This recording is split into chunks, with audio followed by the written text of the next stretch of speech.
Adik-adik, kali ini kita akan belajar tentang listrik. Jadi pada soal diketahui pertanyaan sebagai berikut. Untuk mengukur hambatan R dipakai suatu rangkaian seperti pada gambar. Baterai E dengan GGL 12 volt yang hambatan dalamnya diabaikan dihubungkan dengan hambatan R secara seri dan voltmeter yang hambatannya 20 kilo ohm. Jika pembacaan voltmeter 2 volt, maka besar hambatan yang dicari yaitu R adalah baik. Untuk mengerjakan soal ini, adik-adik perlu mengingat untuk mencari tegangan total apabila ia letaknya seri,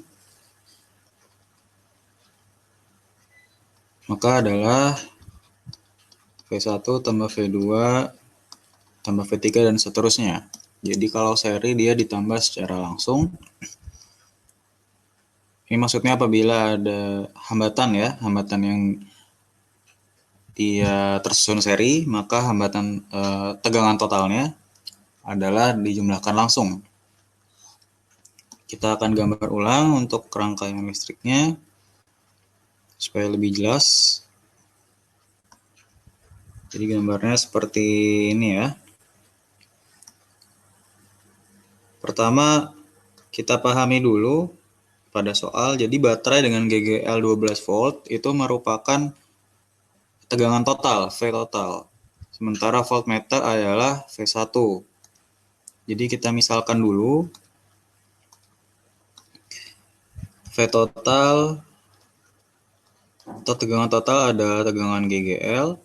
Kemudian V1 adalah tegangan voltmeter. Dan V2 adalah tegangan pada R. Jadi VR gitu ya. Sehingga V total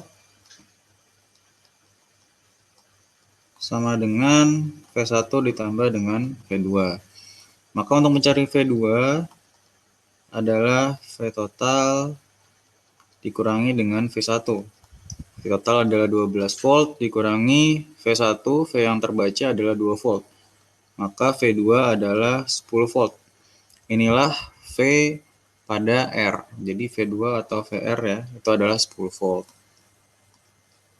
Kemudian setelah mengetahui tegangan pada R rangkaian,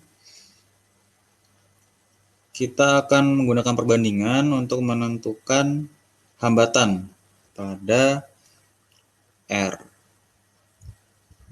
Sehingga kita gunakan perbandingan antara V1 dan R1, di mana V1 tadi adalah voltmeter dan R1 adalah hambatan dalam yang ada pada voltmeter. Kita bandingkan dengan V2 R2, di mana V2 adalah tegangan pada R atau R2 ya. V1 adalah 2 volt, tadi sudah kita ketahui. Kemudian R1 yaitu 20 kilo ohm sama dengan V2 yaitu 10 volt per R2 yang dicari.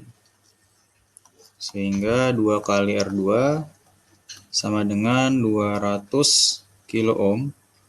Maka R2 atau R itu sama dengan 200 kilo ohm dibagi 2 sama dengan 100 kilo ohm. Inilah besar hambatan R yang dicari, jadi jawabannya yang D ya. Terima kasih, semoga dapat dipahami.